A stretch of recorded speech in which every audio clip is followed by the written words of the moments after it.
ನಮಸ್ಕಾರ ಪ್ರಿಯ ವೀಕ್ಷಕರೇ, ತ್ರಿಶಕ್ತಿ ಚಾನಲ್ಗೆ ಸ್ವಾಗತ. ಈಗ ಮತ್ತೊಂದು ವಿಧವಾದದಲ್ಲಿ ಒಂದು ಅದ್ಭುತವಾದ ಮಂತ್ರವನ್ನು ಕೊಡ್ತಿದ್ದೀನಿ. ತುಂಬ ಜನ ಮಂತ್ರ ಕೇಳ್ತಾ ಇದ್ದೀರಾ, ಮಂತ್ರನ ತಿಳಿಸಿ ಅಂತ. ಇದು ಭಾಳ ಅದ್ಭುತವಾಗಿರುವಂಥ ಮಂತ್ರ. ಈ ಮಂತ್ರದಿಂದ ನೀವು ಸಕಲ ಕಾರ್ಯಗಳನ್ನು ಸಿದ್ಧಿ ಮಾಡ್ಬೋದು, ಸಕಲ ಕಾರ್ಯಗಳನ್ನು ಸಾಧನೆ ಮಾಡ್ಕೋಬೋದು ಅಂತ ಒಂದು ಅದ್ಭುತವಾದ ಇದೊಂದು ಮಂತ್ರ, ಮಲಯಾಳ ಮಹಾದೇವಿ ಮಂತ್ರ. ಈ ಮಲಯಾಳ ಮಹಾದೇವಿ ಮಂತ್ರದಿಂದ ನಿಮ್ಮ ಇಷ್ಟಾರ್ಥಗಳು ನಡೀತವೆ, ನೀವು ಅಂದ್ಕೊಂಡಿರೋ ಕಾರ್ಯಗಳು ನೀವು ಜಯ ಮಾಡ್ಕೋಬೋದು ಅಂಥ ಒಂದು ಅದ್ಭುತವಾದಂಥ ಒಂದು ಮಂತ್ರ. ಅದು ಎಷ್ಟು ಒಳ್ಳೆಯದೋ ಅಷ್ಟೇ ಕೆಟ್ಟದ್ದು ಇದೆ. ಇದರಲ್ಲಿ ನೀವು ಯಾವುದು ಒಂದು ತಪ್ಪು ಇಲ್ದಂಗೆ ನೀವು ಮಾಡಬೇಕು. ಇದ್ರ ಭಾಳ ಎಚ್ಚರಿಕೆಯಾಗಿ ಈ ಮಂತ್ರನ ನೀವು ಮಾಡಬೇಕು. ಮಾಡೋದ್ರಿಂದ ನಿಮ್ಗೆ ಎಷ್ಟು ಕಷ್ಟ ಅಂತೀರೋ ಅಷ್ಟು ಒಳ್ಳೆಯದಿದೆ. ಎಚ್ಚರಿಕೆಯಾಗಿ ನೀವು ಮಾಡೋದ್ರಿಂದ ಎಲ್ಲ ಕೂಡ ನಿಮಗೆ ಸುರಕ್ಷಿತವಾಗಿ ನಡೀತೈತೆ. ಇದು ಯಾವ ರೀತಿ ಎಚ್ಚರಿಕೆ ಅಂದರೆ, ಈ ಮಂತ್ರನ ನೀವು ಸಿದ್ಧಿ ಮಾಡ್ಕೊಳ್ಬೇಕಾದ್ರೆ ಇದು ನದಿ, ಒಂದು ಹೊಳೆ, ಒಂದು ಕೆರೆ ಪಕ್ಕದಲ್ಲಿ, ಅದರ ಅಂದರೆ ಅದರ ದಂಡೆ ಅಂದರೆ ಪಕ್ಕದಲ್ಲಿ ನೀವು ಕೂತ್ಕೊಂಡು, ನದಿನೋ ಹೊಳೆನೋ ಕೆರೆನೋ ಪಕ್ಕದಲ್ಲಿ ಅದನ್ನು ಶುಚಿ ಮಾಡ್ಕೋಬೇಕು. ಒಂದು ಸ್ಥಳದಲ್ಲಿ ನದಿ ನೀರು ಪಕ್ಕದಲ್ಲೋ ಕೆರೆ ಪಕ್ಕದಲ್ಲೋ ಒಂದು ಜಾಗದಲ್ಲಿ ಕೂತ್ಕೊಂಡು ಅಲ್ಲಿ ಶುದ್ಧಿ ಮಾಡಬೇಕು. ಶುದ್ಧಿ ಮಾಡಿಕೊಂಡು ನೀವು ಅದೇ ಜಾಗದಲ್ಲಿ ಕಂಟಿನ್ಯೂ ಮಾಡಬೇಕು. ಒಂದು ದಿನ ಒಂದೊಂದು ಥರ, ಒಂದೊಂದು ದಿನ ಒಂದೊಂದು ಥರ ಮಾಡೋಂಗಿಲ್ಲ. ಮತ್ತು ಆ ಜಾಗ ನೀವು ಬದಲಾಯಿಸಿದ್ರಿಂದ ನಿಮಗೆ ತೊಂದರೆ ತಪ್ಪಿದ್ದಲ್ಲ. ಅದರಿಂದ ನೀವು ಏನು ಮಾಡಬೇಕು ಅಂದರೆ, ಅದೇ ಜಾಗನ ಕಾಯಮಾಗಿ 48 ದಿವಸ ಈ ಪೂಜೆ ಮಾಡಬೇಕು. ನೀವು ಮಾಡುವಾಗ ಇದನ್ನೇ ನೀವು ನೇಮವಾಗಿ ಇಟ್ಕೊಂಡು ನೀವು ಒಂದು ಜಾಗದಲ್ಲಿ ಕುತ್ಕೋಬೇಕು. ಒಂದು ಜಾಗದಿಂದ ಇನ್ನೊಂದು ಜಾಗ ಬದಲಾಯಿಸ್ತಿ ಅಂದರೆ ತೊಂದರೆ ತಪ್ಪಿದ್ದಲ್ಲ. ಇದು ಯಾವ ರೀತಿ ಹೇಳಿದೆಯೋ ಅದೇ ರೀತಿಯಾಗಿ ಮಾಡಿದ್ರೆ ಕೆಲಸ ಆಗುತ್ತೆ. ಇಲ್ಲ ಅಂದರೆ ಕಷ್ಟಕ್ಕೆ ಗುರಿ ಆಗ್ತೀರಾ. ಮಾಡಬೇಕು ಅಂದರೆ ಮಾತ್ರ ಮಾಡಿ, ಇಲ್ಲಾಂದರೆ ಸುಮ್ಮನೆ ಇದ್ಬಿಡಿ, ಮಾಡೋಕ್ಕೆ ಹೋಗಬೇಡಿ. ಅದರಿಂದ ನೀವು ಹೊಳೆ ಪಕ್ಕದಲ್ಲಿ ನೀವು ಎಲ್ಲನೋ ಒಂದು ಜಾಗದಲ್ಲಿ, ಹೊಳೆನೋ ಕೆರೆನೋ ನದಿನೋ ಎಲ್ಲೋ ಒಂದು ಕಡೆ ನೀವು ಅಲ್ಲಿ ಶುಚಿ ಮಾಡ್ಕೊಳ್ಳಿ. ಶುದ್ಧವಾಗಿ ನೀವು ಮಾಡಿ ಆ ಜಾಗದಲ್ಲಿ ನೀವು ಸ್ವಚ್ಛ ಮಾಡಿಕೊಂಡು ಆ ಜಾಗದಲ್ಲಿ ನೀವು ರಂಗೋಲಿ ಹಾಕಬೇಕು. ಒಂದು ಮಂಡದ ಆಕಾರವಾಗಿ ಒಂದು ರಂಗೋಲಿ ಹಾಕಿ ಅದರ ಸುತ್ತ ನೀವು 3 ದಿನಸಿನ ರಂಗೋಲಿ ಹಾಕಬೇಕು. 3 ಬಣ್ಣದ ಅಂದರೆ ಒಂದು ರಂಗೋಲಿ ಒಳಗೆ 3 ಬಣ್ಣ ಮಿಕ್ಸ್ ಮಾಡ್ಕೋಬೇಕು. 3 ಬಣ್ಣ ಅಂದರೆ ಅರಿಶಿನ, ಕುಂಕುಮ, ಬಿಳಿದು, ಈ ಥರ ಅಂದ್ಕೊಳ್ಳಿ. ಅದನ್ನು ನಿಮಗೆ ಹೇಳ್ತಾ ಇದ್ದೀನಿ. ಯಾವುದಪ್ಪ ಕೆಂಪು ರಂಗೋಲಿ ಅಂದರೆ, 3 ಬಣ್ಣದ ರಂಗೋಲಿ ಅಂದರೆ ಯಾವುದು ಅಂದ್ಕೋಬೇಡಿ. ಅದಕ್ಕೆ ಒಂದು ಸ್ವಲ್ಪ ರಂಗೋಲಿಗೆ ಅರಿಶಿನ ಕುಂಕುಮ ಮಿಕ್ಸ್ ಬೇರೆ ಬೇರೆ ಸಪ್ರೇಟಾಗಿ ಮಾಡ್ಕೊಳ್ಳಿ. 3 ಥರದ ರಂಗೋಲಿ ಹಾಕಿ, 3 ಥರದ ರಂಗೋಲಿ ಹಾಕಿ ನೀವು ಅದೊಂದು ಮಂಡಲವನ್ನು ಬರ್ಕೊಳ್ಳಿ. 4 ಮೂಲೆಗಳಿಗೂ ಕೂಡ ನೀವು ಒಂದು ಕೊಬ್ಬರಿ ಬಟ್ಲಿಡಿ. 4 ಮೂಲೆಗಳು ಒಂದು ಚೌಕಾಕಾರವಾಗಿ 4 ಅದನ್ನು ಮಂಡಲ ನೀವು ಕುತ್ಕೊಳ್ಳೋದಕ್ಕೆ, ಅದನ್ನು ಚೌಕಾಕಾರವಾಗಿ ನೀವು ಕುತ್ಕೊಳ್ಳೋದಕ್ಕೆ ಕೊಬ್ಬರಿ ಬಟ್ಲು, 4 ಮೂಲೆ ಒಳಗೂ ಕೊಬ್ಬರಿ ಬಟ್ಲು, ಮತ್ತು ಎಲೆ ಅಡಿಕೆ, ತೆಂಗಿನಕಾಯಿ, 4 ಲಿಂಬೆಹಣ್ಣು, ಮತ್ತು ಒಂದು ಕರೆ ಕುಂಬಳಕಾಯಿ, ಮತ್ತು ಅದರಲ್ಲಿ ದಕ್ಷಿಣೆಯನ್ನಿಟ್ಟು ನೀವು ಮಧ್ಯೆ ಸಣ್ಣದಾಗಿ ಒಂದು ರಂಗೋಲಿ, ಮತ್ತು ಅದನ್ನು 4 ಮೂಲೆಗಳು ಸ್ವಚ್ಛ ಮಾಡ್ತೀರಾ. ತಿರ್ಗಿ ಮಧ್ಯದಲ್ಲಿ ಒಂದು ಸಣ್ಣದಾಗಿ ಒಂದು ರಂಗೋಲಿ ಹಾಕಬೇಕು. ಅದ್ರ ಮಧ್ಯೆ ರಂಗೋಲಿ ಹಾಕಿ ನೀವು ಅದ್ರ ಮೇಲೆ ಒಂದು ಕಳಸನಿಡಬೇಕು. ಒಂದು ಕಳಸನಿಟ್ಟು ಒಂದು ರಂಗೋಲಿ ಹಾಕಿ ರಂಗೋಲಿ ಮೇಲೆ ಒಂದು ಕಳಸ ಇಡಬೇಕು. ಕಳಸನಿಟ್ಟ ಮೇಲೆ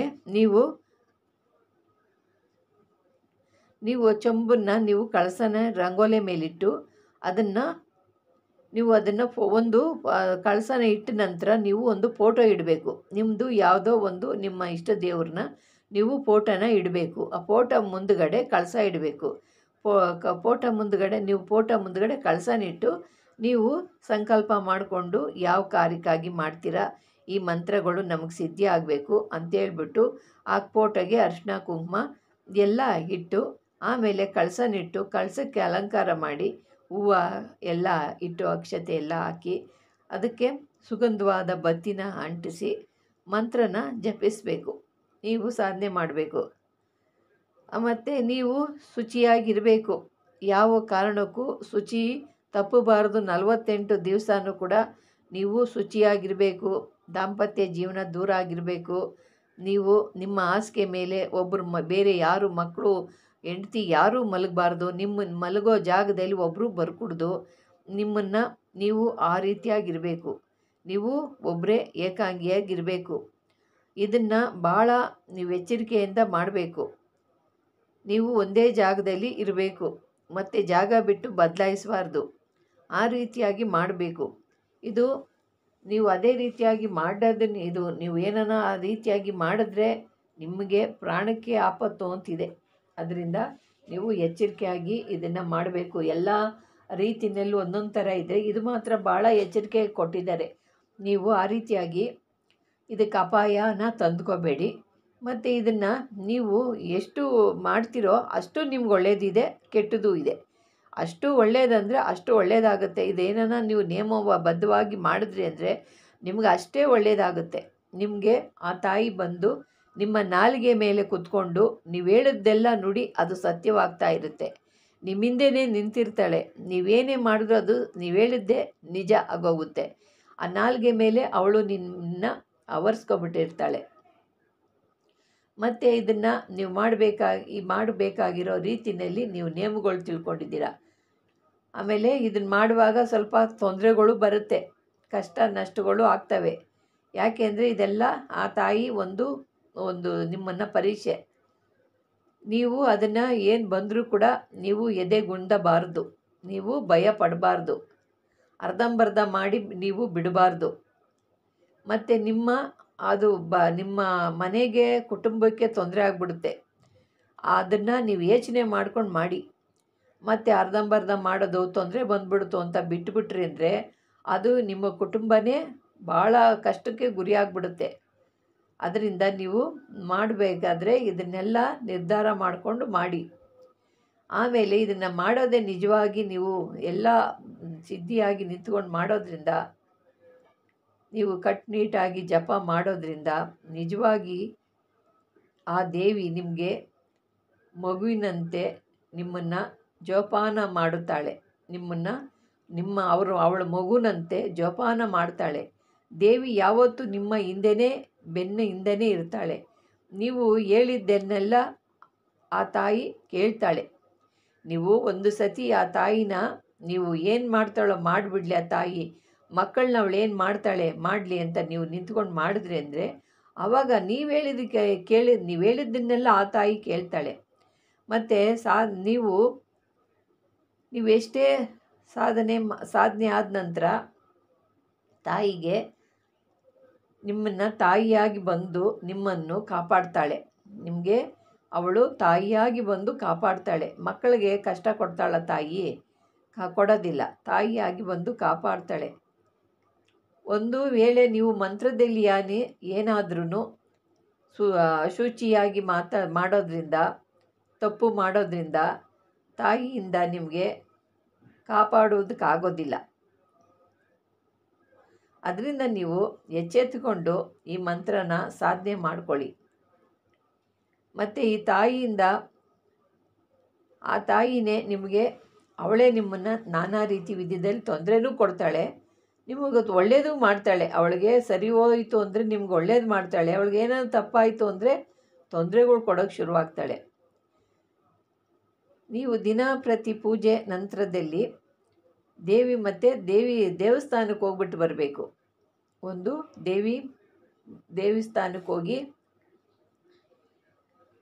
ದೇವಸ್ಥಾನಕ್ಕೆ ಹೋಗ್ಬಿಟ್ಟು ಅಲ್ಲಿ ಕೊಬ್ಬರಿ ಎಣ್ಣೆ, ಅಲ್ಲಿ ತೆಂಗಿನಕಾಯಿ ಕೊಟ್ಟು ದೇವಸ್ಥಾನಕ್ಕೆ ಬಂದು ಪೂಜೆ ಮಾಡ್ಕೊಂಡು ಬರಬೇಕು. ದೇವಸ್ಥಾನದಲ್ಲಿ ಹೋಗ್ಬಿಟ್ಟು ಒಂದು ದೇವಸ್ಥಾನಕ್ಕೆ ಹೋಗಿ ಎಣ್ಣೆ ಕೊಡಬೇಕು, ದೀಪಕ್ಕೆ ತೆಂಗಿನಕಾಯಿ ಒಡಿಸಿ ಪೂಜೆ ಮಾಡಿಸ್ಬಿಟ್ಟು ಬರಬೇಕು. ಮತ್ತು ನೀವು ಎಲ್ಲ ರೀತಿಯಲ್ಲಿ ಕೂಡ ನೀವು ಹೆಂಡತಿ ಮಕ್ಕಳಿಂದ ಸ್ವಲ್ಪ ಕಾಲ ದೂರ ಇರಬೇಕು. ದೂರ ಇದ್ದರೆ ನಿಮಗೆ ಎಲ್ಲ ರೀತಿಯಲ್ಲಿ ನಿಮಗೆ ಸುಖ, ಸಂತೋಷ, ಸಮೃದ್ಧಿ, ಇಷ್ಟಪಟ್ಟ ಕಾರ್ಯಗಳು ನಿಮ್ಮನ್ನು ಹುಡುಕೊಂಡು ಬರ್ತವೆ. ತಾಯಿ ನಿಮ್ಮ ನಾಲಿಗೆಯಲ್ಲಿ ನಿಂತು ಮಾತಾಡಿಸ್ತಾಳೆ. ನೀವು ಹೇಳಿದ ಮಾತೆಲ್ಲ ಸತ್ಯವಾಗುತ್ತೆ.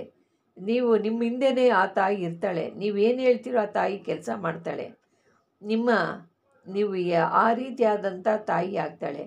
ಆ ರೀತಿಯಾಗಿ ನೀವು ಮಾಡುವಾಗ ನೀವು ಭಾಳ ಎಚ್ಚರಿಕೆಯಾಗಿರಬೇಕು. ದೇವಿ ಫೋಟೋಕ್ಕೆ ನೀವು ದೇವಿಗೆ ದಿನನಿತ್ಯ ಫೋಟೋಕ್ಕೆ ಆ ಕಳಸದ ಎದುರಿಗಿರೋಂಥ ಫೋಟೋಕ್ಕೆ ಹೂವು ಹಾಕ್ತಿರಲ್ಲ, ಅದನ್ನು ಹಾರವಾಗಿ ಹಾಕ್ತಿರಲ್ಲ, ಅವೆಲ್ಲ ನೀವು ಏನು ಮಾಡಬೇಕು ಅಂದರೆ ಕಣಗ್ಲೆ ಹೂವು ಆಗಿರಬೇಕು. ಅದನ್ನು ನೀವು ಮಲಗುವಾಗ ಆ ತಾಯಿ ಮೇಲಿರೋ ಫೋಟೋದ ಮೇಲಿರೋ ಹೂವನ್ನು ನಿಮ್ಮ ಹಾಸಿಗೆ ಮೇಲೆ ತಂದಿಟ್ಕೊಂಡು ಮಲ್ಕೋಬೇಕು. ನೀವು ಆ ಫೋಟೋ ಮೇಲೆ ಹಾಕಿರ್ತೀರಲ್ಲ, ಆ ಹೂವನ್ನ ತೆಗೆದುಬಿಟ್ಟು ಹಾಸಿಗೆ ಮೇಲೆ ನೀವು ಇರಬೇಕು. ಹಾಸಿಗೆ ಮೇಲೆ ಇರಿಸ್ಬೇಕು ನೀವು ಮಲ್ಕೋ ಜಾಗದಲ್ಲಿ. ಮತ್ತು ಮಾಡಿ ಇಟ್ಮೇಲೆ ಹಾಸಿಗೆ ಮೇಲೆ ಇಟ್ಕೊಂಡ ನಂತರ ಪೂಜೆ ಮಾಡಿ ಹೂಗಳನ್ನು ಏನು ಮಾಡಬೇಕು ಅಂದರೆ ಅದನ್ನು ಬೆಳಗ್ಗೆ ಎದ್ದು ಅದನ್ನು ಹೂಗಳನ್ನೆಲ್ಲ ತಗೊಂಡೋಗಿ ಮತ್ತು ನೀವು ಮಲ್ಕೊಳ್ಳುವಾಗ ತಾಯಿ ಫೋಟೋದಿಂದ ತಗೊಂಡು ನೀವು ಮಲ್ಕೊಳ್ಳೋ ಹಾಸಿಗೆ ಮೇಲೆ ಇಟ್ಕೊಂಡು ಮಲ್ಕೊತೀರ. ಬೆಳಗ್ಗೆ ಎದ್ದು ಆ ಹೂವನ್ನ ತಗೊಂಡೋಗಿ ಹರಿಯೋ ನೀರಿನಲ್ಲಿ ಬಿಟ್ಟುಬಿಡಬೇಕು. ಹರಿಯೋ ನೀರಿನಲ್ಲಿ ಆ ಹೂವನ್ನ ಬಿಟ್ಟುಬಿಡಬೇಕು. ಮತ್ತು ಅದನ್ನು ಒಳ್ಳೆ ನೀರಿನಲ್ಲಿ ಹರಿಯೋ ನೀರಿನಲ್ಲಿ ಬಿಟ್ಟುಬಿಡಬೇಕು. ಮತ್ತು ಅದೇ ರೀತಿಯಾಗಿ ನೀವು ಪೂಜೆ ಮಾಡಬೇಕು. ಇದೇ ರೀತಿಯಾಗಿ ರಾತ್ರಿ ನೀವು 48 ದಿವಸ ಈ ಪೂಜೆ ಮಾಡಿದ್ರೆ ನೀವು ಈ ರೀತಿಯಾಗಿ ಮಾಡಿದ್ರೆ ಸಾಕು, ದೇವಿ ನಿಮ್ಮ ಮುಂದೆನೇ ಬಂದು ನಿಲ್ಲುವಳು. ಆ ತಾಯಿನೇ ಬಂದು ನಿಮ್ಮ ಹತ್ರ ಪ್ರತ್ಯಕ್ಷವಾಗಿ ನಿಂತ್ಕೊಂಡು ಮಾತಾಡ್ತಾಳಂತೆ. ಇದು ಈ ರೀತಿಯಾಗಿದೆ ಈ ಗ್ರಂಥದಲ್ಲಿ ಹೇಳ್ತಿರೋದು, ನಾನು ನಿಮ್ಗೆ ಹೇಳ್ತಾ ಇದ್ದೀನಿ. ಈ ಬಂದು ನಿಂತ್ಕೊಂಡು ನಿಮ್ಮ ಹತ್ರನೇ ಮಾತಾಡ್ತಾಳಂತೆ. ಈ ರೀತಿಯಾಗಿ ಸಾಧನೆ ನೀವು ಮಾಡೋದ್ರಿಂದ ಯಾವುದೂ ಚಾಚು ತಪ್ಪದೆ ತೊಂದರೆಗಳು ನೀವು ತಪ್ಪು ಮಾಡದೆ ನೀವು ಪೂಜೆ ಮಾಡೋದ್ರಿಂದ ತಾಯಿನೇ ನಿಮಗೆ ಎದುರು ಬಂದು ನಿಂತ್ಕೊತಾಳಂತೆ. 48 ದಿವಸಕ್ಕೆ ನಿಮ್ಮ ಇಷ್ಟವನ್ನೆಲ್ಲ ನೆರವೇರಿಸ್ತಾಳಂತೆ. ದೇವಿ ನಿಮ್ಮ ನಾಲಿಗೆ ಮೇಲೆ ಅವಳು ಇರ್ತಾಳಂತೆ. ನೀವು ನುಡಿದ ಮಾತೆಲ್ಲ ಅವಳು ಎಂಥ ಮಾತು ಹೇಳಿದ್ರೂ ಸಿದ್ಧಿ ಆಗುತ್ತಂತೆ. ಈ ರೀತಿಯಾಗಿ ವರ್ಣಿಸಿದ್ದಾರೆ. ಇದರಲ್ಲಿ ನೀವು ಮಾಡಿದ್ರೆ ಈ ಮಲಯಾಳ ಮಹಾದೇವಿ ನಿಮ್ಮನ್ನು ಎಲ್ಲ ರೀತಿಯಲ್ಲೂ ಅನುಕೂಲ ಮಾಡಿ ನಿಮ್ಮ ಸಕಲ ಇಷ್ಟಾರ್ಥಗಳನ್ನು ನೆರವೇರಿಸ್ತಾಳಂತೆ. ಧನ ಧಾನ್ಯ ಸಂಪತ್ತುಗಳನ್ನು ಕೊಡ್ತಾಳಂತೆ. ನೀವು ಹೇಳಿದ್ದ ನುಡಿಗಳೆಲ್ಲ ಮಾಡ್ತಾಳಂತೆ. ಈ ರೀತಿಯಾಗಿದೆ. ನೀವು ಇದನ್ನು ಮಾಡೋಕ್ಕಾದರೆ ಮಾಡಿ, ಸುಮ್ಮನೆ ಮಾಡಿ ಅರ್ಧಂಬರ್ಧ ಮಾಡೋಕ್ಕೆ ಹೋಗಬೇಡಿ. ಮಾಡುವಾಗ ಸ್ವಲ್ಪ ಹೆಚ್ಚು ಕಮ್ಮಿ ಆಗ್ತಾವಂತೆ. ಆದ್ರೂ ಕೂಡ ನೀವು ಮಾಡೋ ಅಂಥ ಧೈರ್ಯವಂತರಾದರೆ ಇದನ್ನು ಮಾಡ್ಕೊಳ್ಳಿ.